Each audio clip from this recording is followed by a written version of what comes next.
And thank you for the peace you are giving us today, oh God. In Jesus' name. Amen. You may be seated. Thank you, worship. Hallelujah. When a nation decides to acknowledge God, the church better be far ahead. This is the answers of our prayers, the prayers we are giving unto the Lord, because He hears the prayers. Look at me, already in the preaching. Welcome to church. Hallelujah. Smile to your neighbor. Tell him that the blessing of the Lord is upon him or her. Jeff, tell your wife that the blessing of the Lord is upon her. Did you hear him? Hallelujah. Thank you, Lord. Just a reminder that I think it's from June 1st. Those of us coming from Bemidji will have to go a long way to get to church. So if you like to be right on time, start getting from your house a little earlier. Hallelujah. And Friday the 29th, we'll have worship and prayer here. Please come and worship and pray. And then last Sunday of this month, the 31st, we'll also have prayer and worship. It's a time we are going to have our normal worship, but then we are going to keep going with praise and worship and prayer throughout the service. We will be praying for our children, for ourselves, for our families, for our church, for our cities, for our nation. So come ready to pray. You don't pray until you start praying. And you'll never know that God answers prayer until you start praying. Hallelujah. Mr. Pump, Tim, is your beautiful wife close by? Hallelujah. I always have a hard, difficult time with the pronunciation of, we have a lot of Katie's, a lot of Carries, or Kathy Pump. Her mama went to be with the Lord on May 9th. So please give her all the hugs she can get today. Give her long ones until she can feel your heart beating, okay? Send her a text. Send some food. I think you are leaving on Thursday, Tuesday, this week starting, okay? When they are back or before they go, please go visit them and comfort them. She is a blessing to the body of Christ. So when she is in a time of sadness, please let's be around her. Your face shines, Mama. The face of the Lord shines upon you. You are a mighty woman in the kingdom. Hallelujah. An amazing lady. Look at what she did. You are here. Thank you, Lord. When is the celebration of her life? Friday in Ohio, Michigan. Okay, thank you, Lord. We'll be praying. We are praying for you and the family as well. Hallelujah. The anointing is still here. Don't worry, it doesn't leave. You just need to be aware of it. We have been in a journey the last few months discussing. It's Brother Dan who reminded me of that. 3 major doctrines in the body of Christ. We started by talking of Jesus as priest and king. And we also were talking about your salvation is progressive. And now we are talking about pressing through tribulation. It's difficult to close the message because it's not complete for me. There is a lot of principles that we have stated by the grace of God. We'll come back and teach upon them as the Lord give us opportunity. I know it has been a lot for a lot of people, but the man I learned this from, Mr. Kelly Varner, this series we've been on, says the house of the Lord is like grandma's house. You go in, you eat all you can. There's always food. You don't need to worry about eating everything that is in Grandma's house. You eat what you can, and when you come back, you just say, Grandma, I want more food. She will give you food. So don't be worried that we said some things that you didn't understand. As the Lord gives us grace, we will be teaching about them. There's a lot of principles that I would have liked to teach, but we just don't have time for them. I'm trying to conclude this series, Overcoming. And the title of the message today is Prevail, Overcome. Let's go where we ended up last week. Luke chapter 4, verse 1. And Jesus, being full of the Holy Ghost, returned from Jordan and was led by the Spirit into the wilderness. And Luke chapter 4, verse 14. And Jesus returned in the power of the Spirit into Galilee. And there went out a fame of him through all the region round about. Acts chapter 1, verse 8.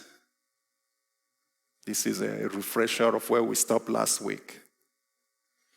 But ye shall receive power after that the Holy Ghost is come upon you. And ye shall be witnesses unto me, both in Jerusalem and in all Judea and in Samaria and unto the uttermost part of the earth. So you receive the Holy Spirit, and after you receive him, power comes out. Hallelujah. There is someone that lives in you. The reason the Lord is giving us the Holy Spirit is because I'm going ahead of myself. When you are in that wilderness where you are, whatever be your wilderness, you are not alone. There is someone inside of you.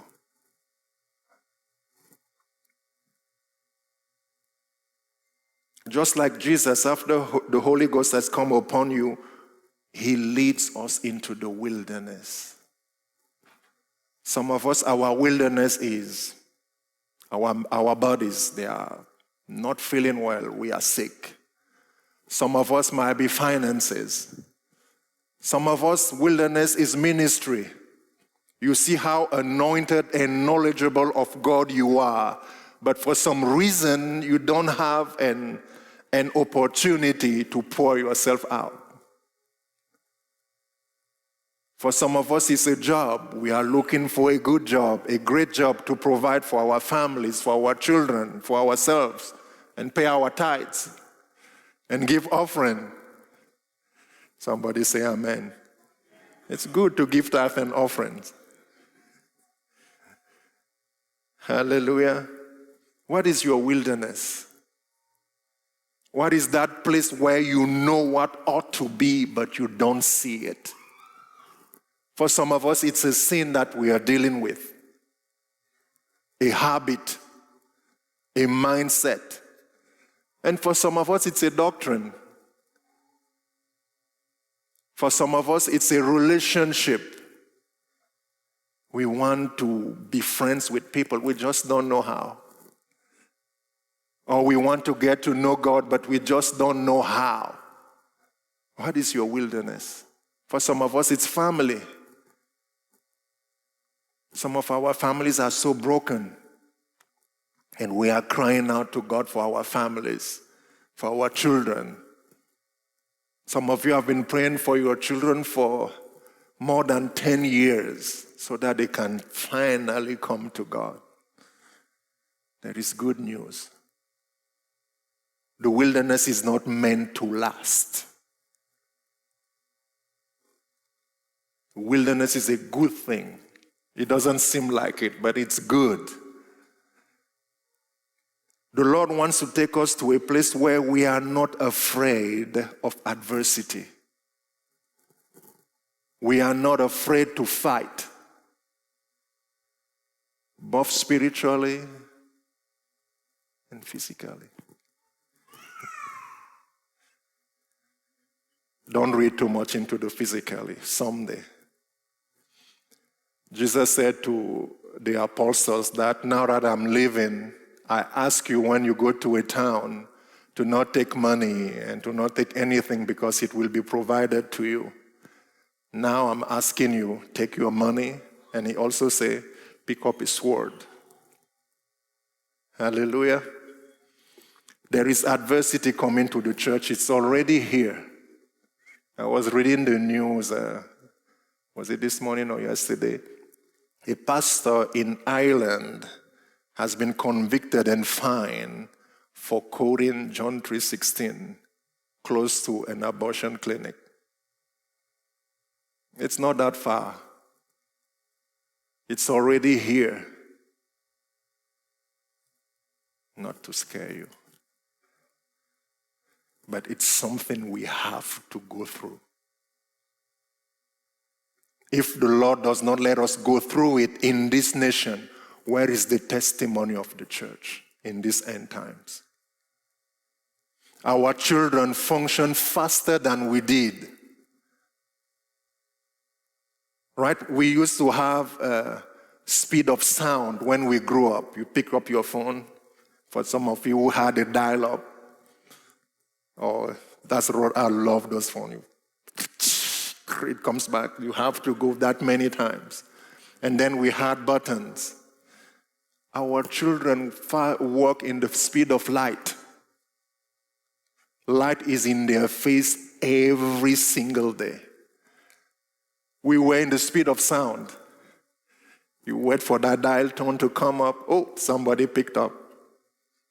Say, I'm talking. Anika looks at me and says, what is he talking about?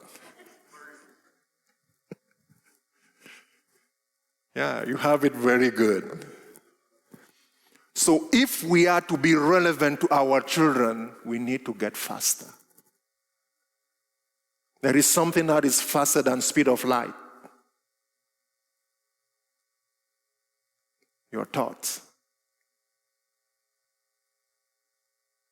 Your thoughts are faster.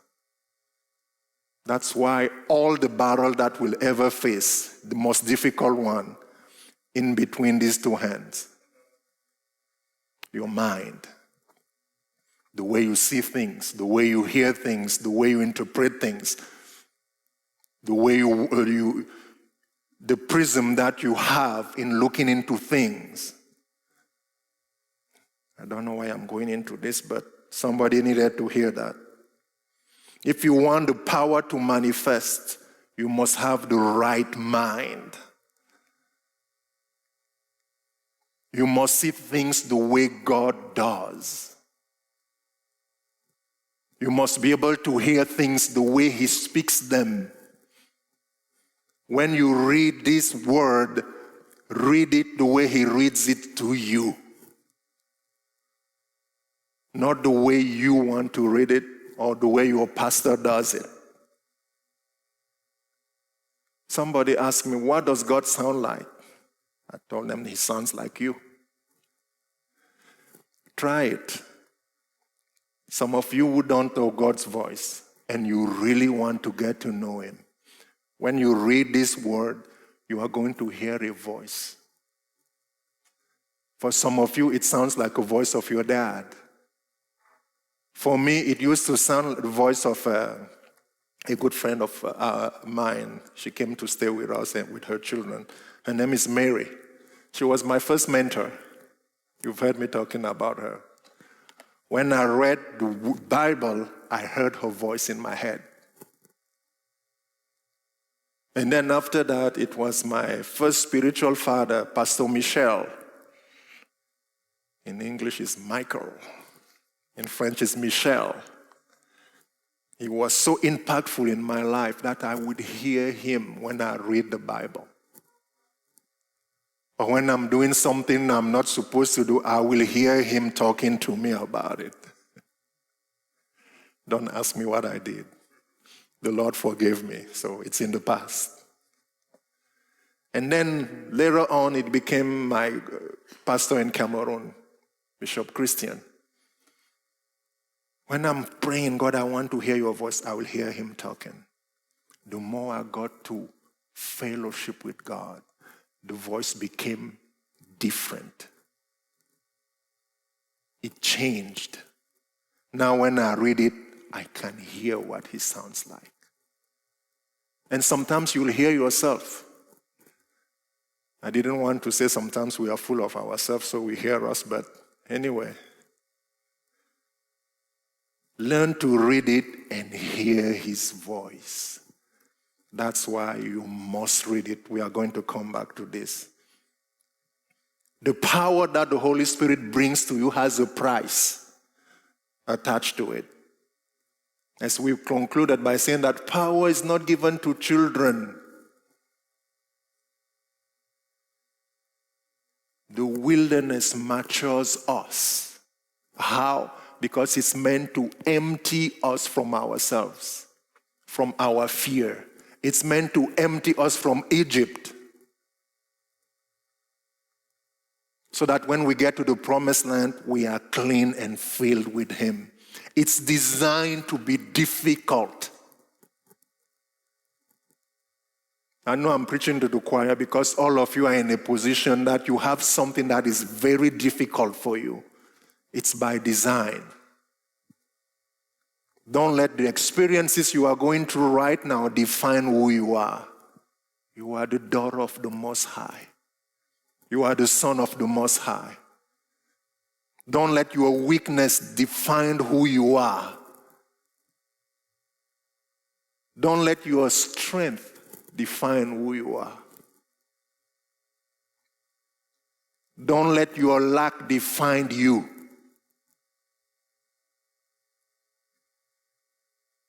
Your body is sick. You have been praying sometimes for years. Nothing happened. Don't let anybody look down on you. You are going somewhere. In the past, we used to pray for people. They don't get healed. We start looking at them and say, maybe there is a sin in your life. Really? Or we just want them to have more faith. We have killed a lot of our own in the past. We have wounded a lot of our own. No, let's carry each other. When I say I was part of that ministry team. You pray for somebody, you feel the anointing, and then nothing happened. Brother, is there sin in your life? And the brother will think hard. He will even repent of things he doesn't know.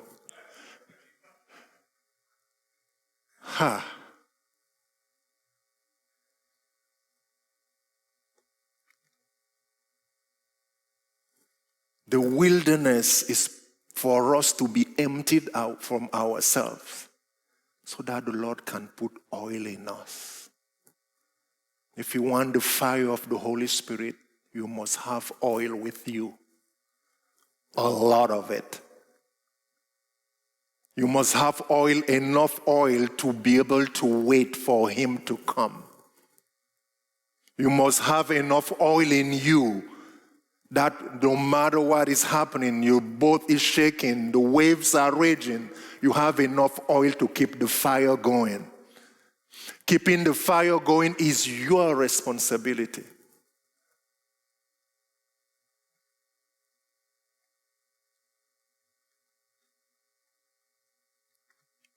And then there is a way to shorten wilderness experience. We all like shortcut. I'm going to give you a way to shorten your wilderness experience. Before we get there, or talking about how to shorten your wilderness experience, I would like you to know that all of us will get a wilderness experience, especially if you want to know God.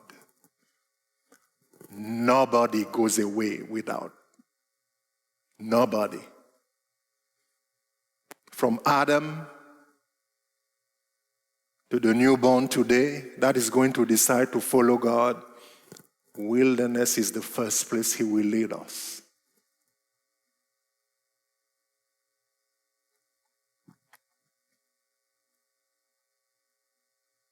The question is, how will you respond?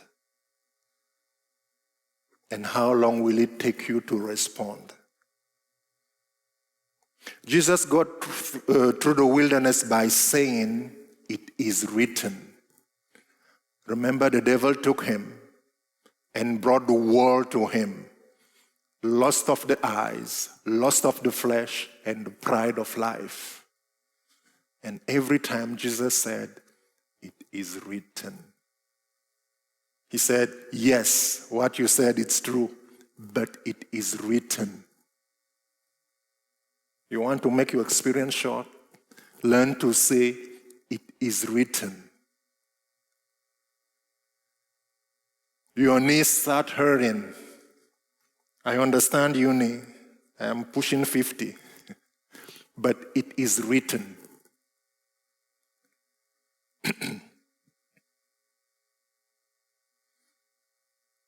Jesus knew the word because he was the word.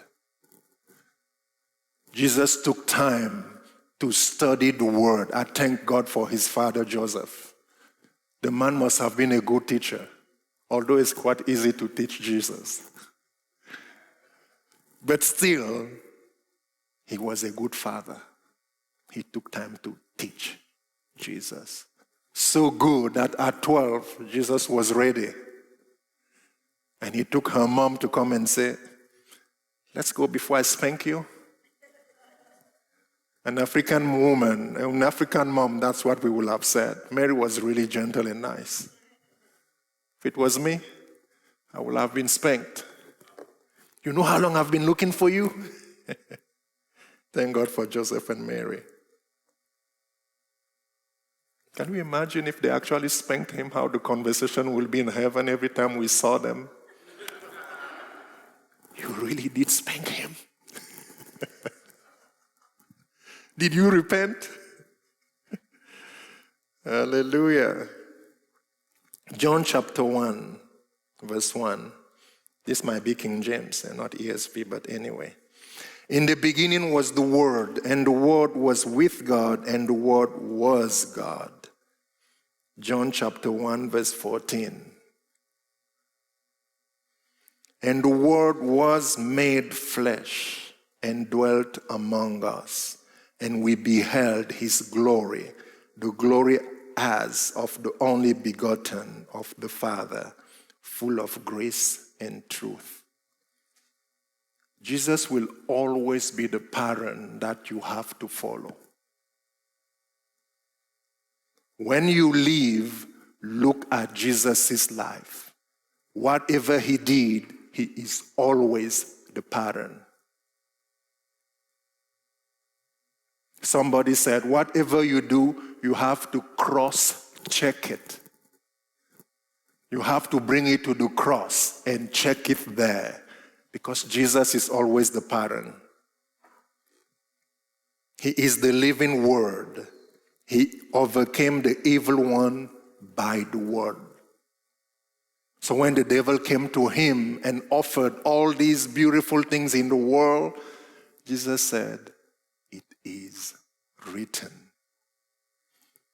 When he was born, the Bible says, this is what Jesus said, "I have come to do your will, O God, as it is written in the book concerning me." Do we know what is written in the book concerning us? Do you know the situation you are going through, what is written in the book concerning that situation? And sometimes you don't need to know too much. One verse is all you need. God so loved the world that he gave his only son, so that whosoever believes should not perish. If you are perishing, that's something that is not legal. It's written, should not perish. I know we like to look at it as salvation, end time, or not end time, from hell to heaven, but it's a practical advice of life. If you have the Son, you should not perish. He has come to destroy death. and the fear of death. He has come to set the captives free. He has come to make something new. The Bible says if you are in Christ, you are a new creation. I know I'm repeating myself, but that's why the Bible calls him the second or the last Adam, because you are new.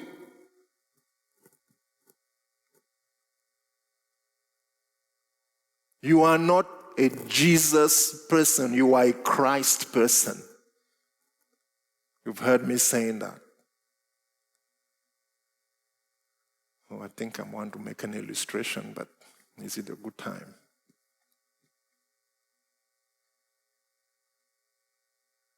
Anyway, let's keep going. To make your wilderness experience short, you must know the word. You must study it. You must pray. Because you studying the word and you praying get you to look unto him. It gets you to surrender when you pray. That's why a lot of us like to close our eyes when we pray or go on our knees. Because you don't want distraction. You want to be able to see.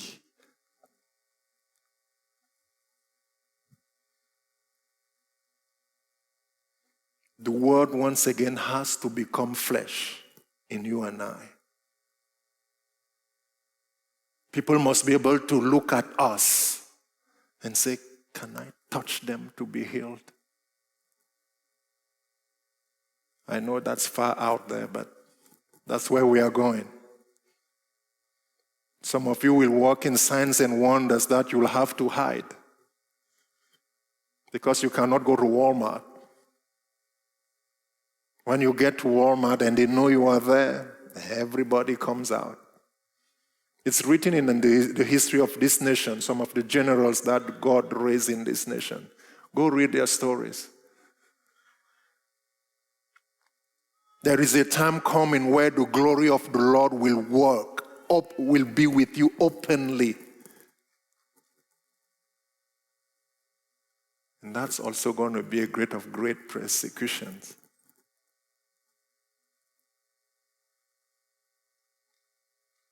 The Lord cannot release his glory on us if we don't grow. If we don't grow through the wilderness. If he did, we'll be killing a lot of people.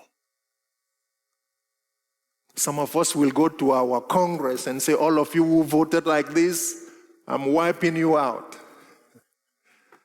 And they'll be wiped out. But that does not represent how our God works. That's why wilderness is important. 1 John chapter 4, verse 17.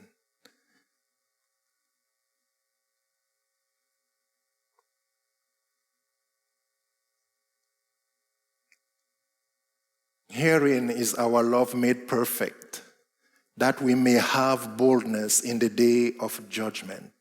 Because as he is, so are we in this world. NIV says, or ISV, sorry, it says, this is love. This is how love has been perfected among us. We will have confidence on the day of judgment because during our time in this world, we are just like him. Is that you? NIV says, this is how love is made complete among us, so that we will have confidence on the day of judgment. In this world, we are like Jesus. New Living Translation says, and as we live in God, our love grows more perfect. As we live in God, our love grows more perfect. As we are going through this wilderness, being emptied, fellowshipping with him, our love grows more perfect.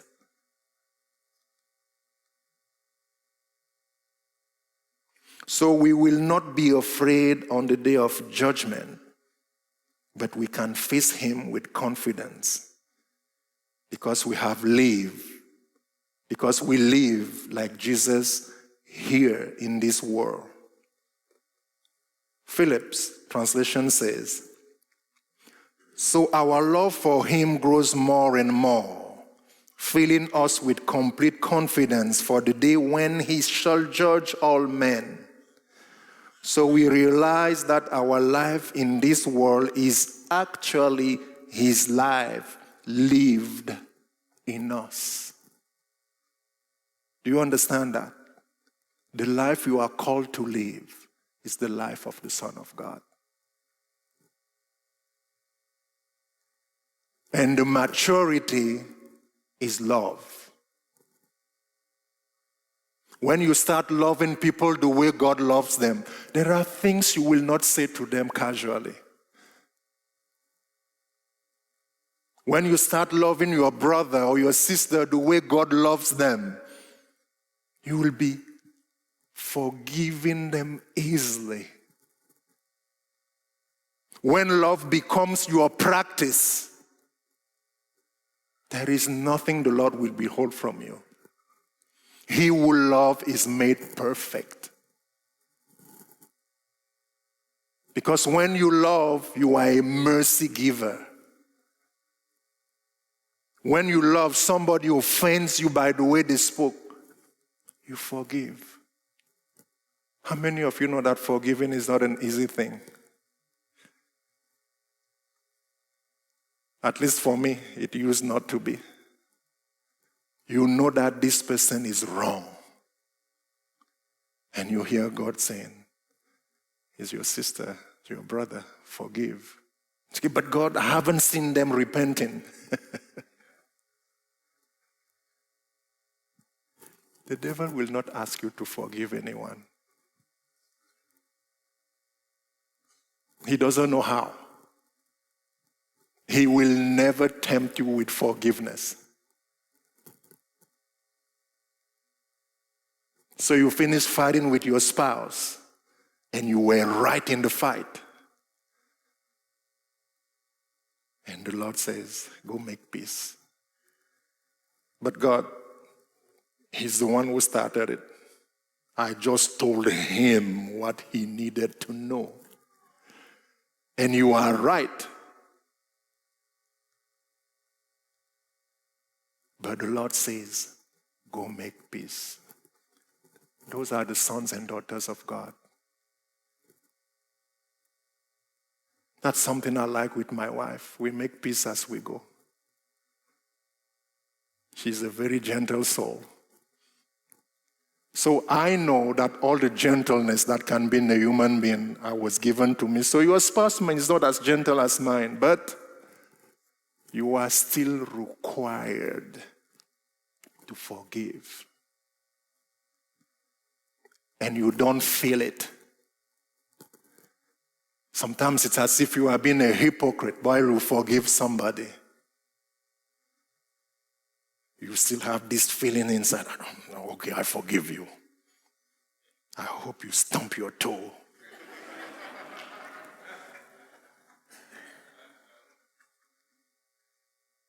And then if for some reason something out of the ordinary happens to them, I said, I knew it. God is after them. The love of God. The more you practice forgiving, naturally it comes. Sometimes you don't even think about it. Somebody will be right in your face, accusing you. And it doesn't even enter, it doesn't register to you. That's how the Father treats us. And that's the sign Jesus left, that this is how they know that I have called you. Shortcut to the wilderness, love. reading the Word, praying so that we can empty ourselves of ourselves and let God fill us. The life we live, the life of the Son of God. Can we imagine it? All of us walk out there like Jesus did? Not Christ, just like Jesus did. Because Christ is something higher. Let's start with Jesus. The same people who are accusing you during the day, during the night, they come and you explain the gospel to them.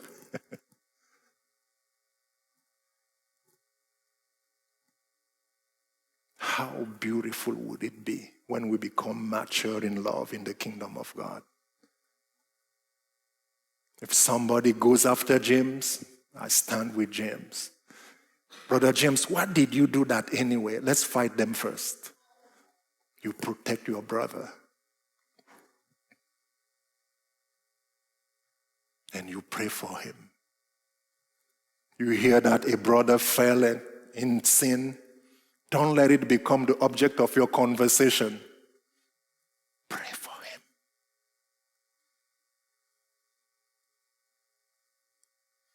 You heard that a man of God fell in sin, was found in sin. Pray for him or for her. Don't let it become something you discuss here and there. It's your brother. And he fell.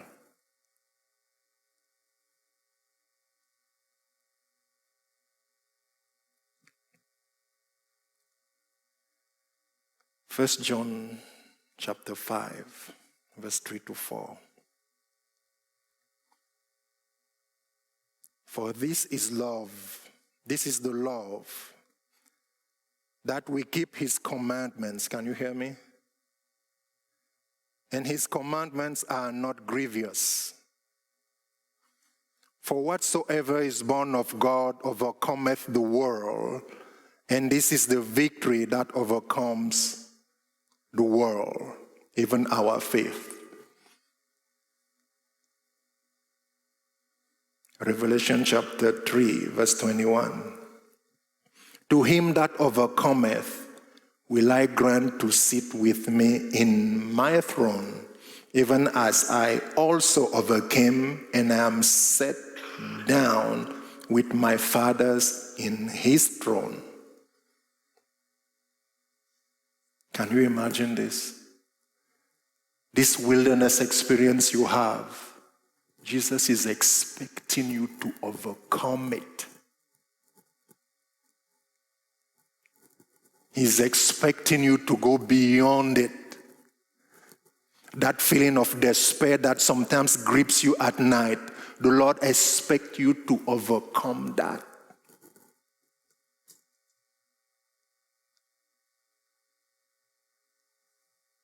That shame that is in your life, that you don't want to talk to anybody about whatever happened, the Lord expects you to overcome that. And he says, when you overcome, I will get you to sit with me.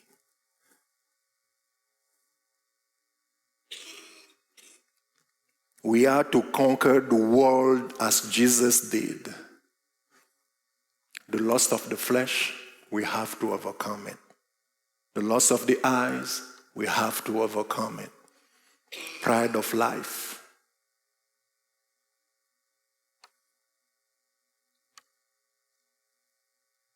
You can shorten your wilderness experience by knowing the word and becoming what you know. Get your mind and your eyes on the word. Some of us learn the word, but we never become what we learn. Some of us learn the word to go preach to others. That used to be me. The only reason I will be studying is because I'm going to preach somewhere. So let's study so that I can sound the smartest one in the room. And God will humble you so quickly because there's always somebody smarter than you anywhere you go. But when you get to learn and know God, that river of life from inside of you flows out. You might not be able to quote the scriptures, but when you speak, the word of God comes out. Because the word of God is your fellowship. It's your food. It's your drink. It's your dream. It's what you have in your mind.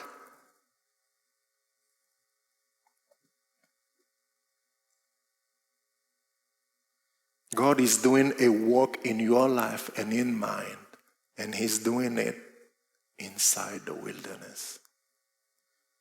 Enjoy your wilderness experience. You want me to enjoy my body being broken and in pain? Enjoy it. It's your mindset. I'm not saying that when you are hurting, you are not going to cry. That's not what I'm saying. But there is an understanding that you have with God that, Father, you will see me through this. Deuteronomy chapter 8, verse 2. And you shall earnestly remember all the way which the Lord your God led you these 40 years in the wilderness, to humble you and to prove you, to know what was in your mind and heart, whether you would keep his commandment or not.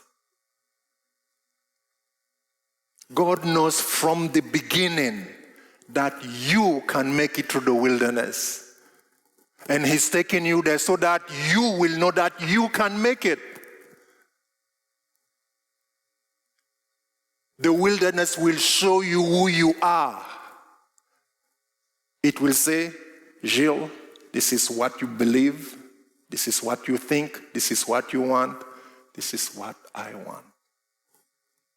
Choose. As long as I'm holding on to this, I'm still in the wilderness. When I say, not my will, your will be done, he said, okay, take a step.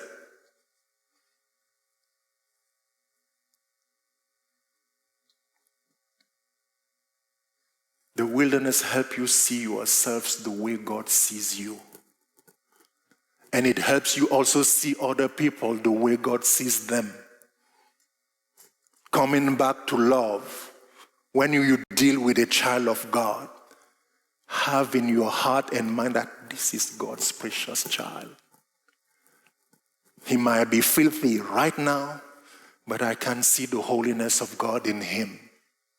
And I will treat him with love and dignity that he deserves or she deserves.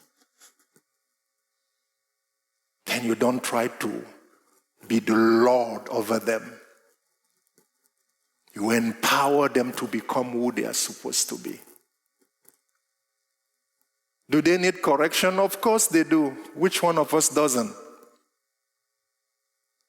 But when you deal with them, if you are perfect in love, there is really no judgment for you. Because you have been given mercy, when you stand in front of him that day, he'll give you mercy. Because love is all that you have been given to people. When you stand in front of him to give account, love is written all over you. He goes, hey, he looks like me. And said, but don't you remember his temper? Nah, he looks like me.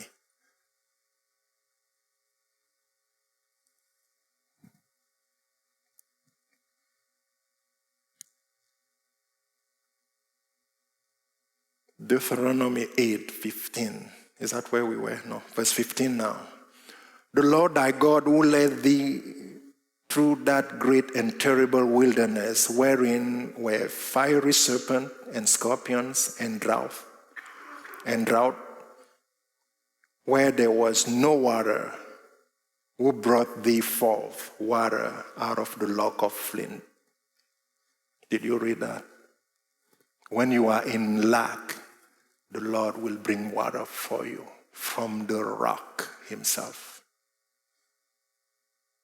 The wilderness experience is a place where you can see the miraculous work of God in your life. And he makes sure that you always have your eyes on him. And you need to know that your help is within you.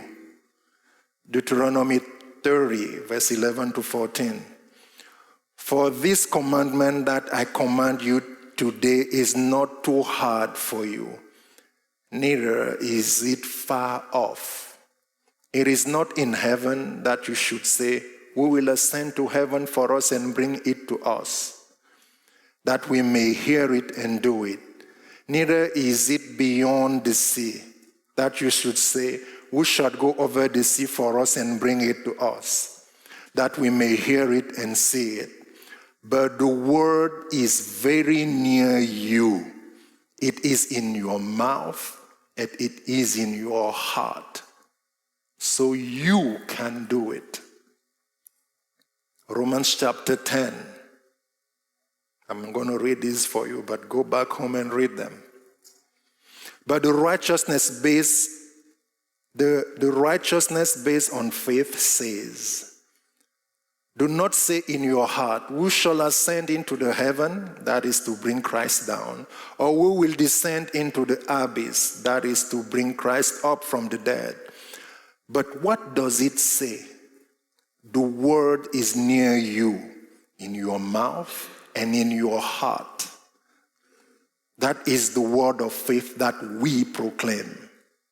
Because if you confess with your mouth that the Lord Jesus, if you confess with your mouth that Jesus is Lord and believe in your heart that God raised him from the dead, you will be saved. For with the heart one believes and is justified, and with the mouth one confesses and is saved.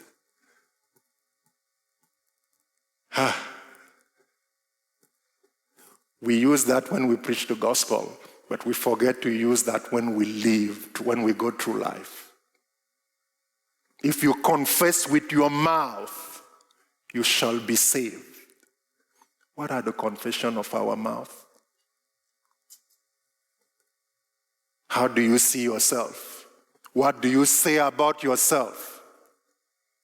Oh, this is just how God made me. I guess I can't change my character.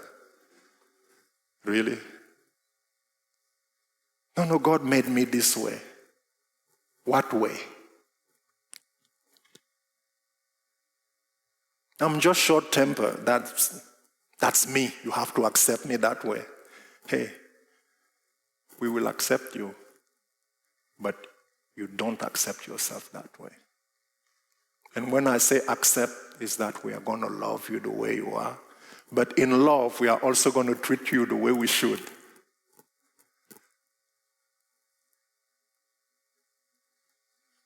Romans chapter 10, verse 8. But what does it say? The word is near you, in your mouth and in your heart. That is the word of faith that we proclaim. In the wilderness, you need to rise up and speak the word. When the enemy comes against you, speak. Don't remain quiet. A spirit shows up in your house, speak to it. Sickness shows up in your body, speak to it. When God created, he spoke. You see something wrong in the nation, speak. Don't remain quiet. A stupid demon is harassing you, speak. Use your word. That's why we started by knowing the word. Use it and speak. Job 22, verse 28. That shall also decree a thing, and it shall be established unto thee. and the light shall shine upon thy ways. Did you hear that? Matthew 12. For out of the abundance of the heart, the mouth speaketh.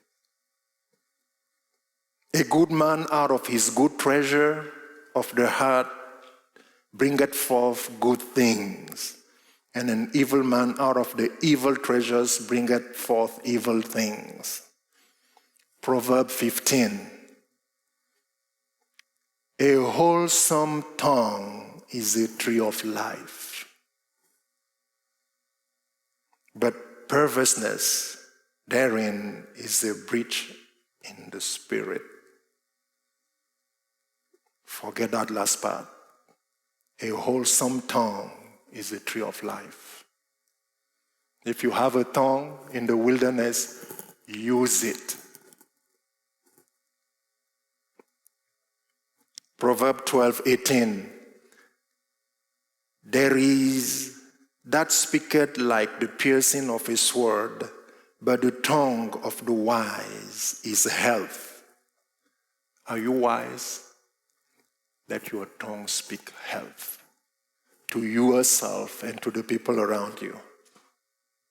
Proverbs 16:24. Pleasant words are as honeycomb, sweet to the soul and health to the bone. Words need to be spoken.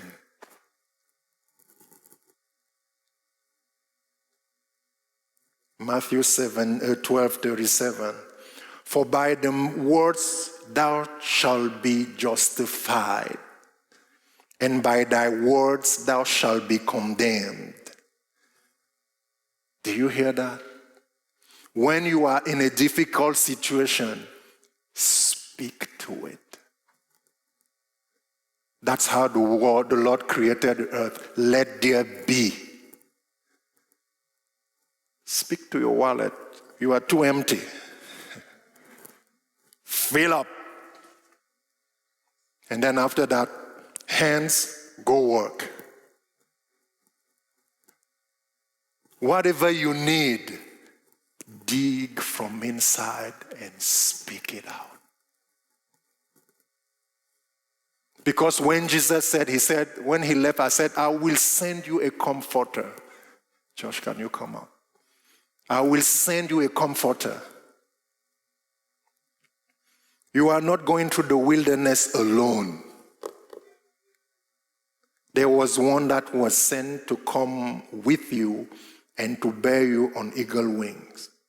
The Holy Spirit. John chapter 14, verse 16 and 17 and 26. And I will pray the Father, and he shall give you another comforter, that he may abide with you forever. Even the Spirit of truth, whom the world cannot receive because it seeth him not, neither knoweth him. But ye know him, for he dwelt within you, and he shall be in you.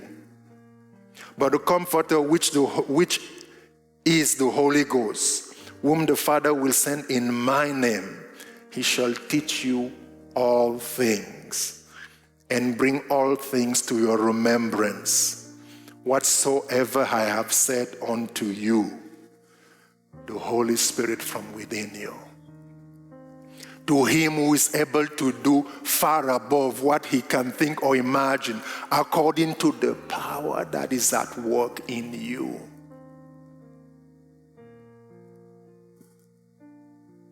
Can you start calling on the Holy Spirit?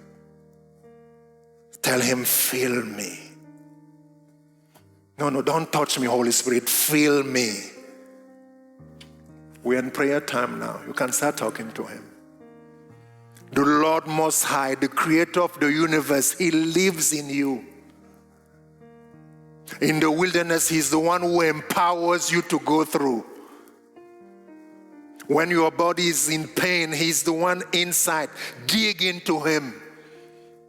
If you cry, go ahead and cry. But when you are done crying, speak. He is God. That small voice in you, still small voice. The voice is small not because the Holy Spirit is weak. It's a small voice because he's gentle and not forceful. That's why you need to be in the wilderness to be able to hear him. If you are in city, in town, when everybody is functioning, food everywhere, anything you need, too noisy. But in that wilderness, just you and him, be quiet and listen to him. The Holy Spirit is fully God, and he lives in you. Go ahead and talk to God. Talk to him.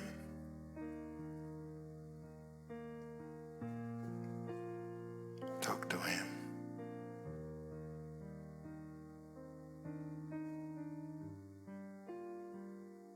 Talk to God. Holy Spirit, thank you for being inside of me. Thank you for being my strength. Thank you for being my shield. Thank you for being my comfort. Thank you for being my guide. Thank you for being my deliverer. Thank you for being the one who strengthens me when I'm weak. And some of you need to ask for forgiveness. Say, Holy Spirit, forgive me that I often ignore you. Forgive me for any time I didn't listen to you. Forgive me, Holy Spirit, for ignoring you when you ask me to go pray, or to go share, or to forgive. Say, Holy Spirit, take control of my life. I surrender. Fill me with your presence. Let my cup overflow. The hurts of the past, oh Holy Spirit, I'll let them go. And for those of you who cannot let go of the hurt of the past, ask the Holy Spirit to give you strength to let them go. Whoever has hurt you in the past, forgive them. There might not be any fruit of repentance in their lives, but forgive them. Somebody has been rude to you, or he's rude to you constantly. Forgive them.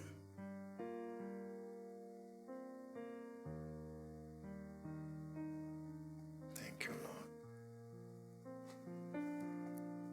Thank you, Lord, for the week ahead of us, Lord. Holy Spirit, be with us. Bring us to that place where we'll prevail, where we will overcome. In our workplaces, oh God, give us the place where we will overcome. Let the word become flesh in us. Let our eyes open, oh God, that we can see your works in our lives, oh God, even as we are going through tribulations, through pressures of life. We surrender to you, mighty God. Amen. Can you please stand up?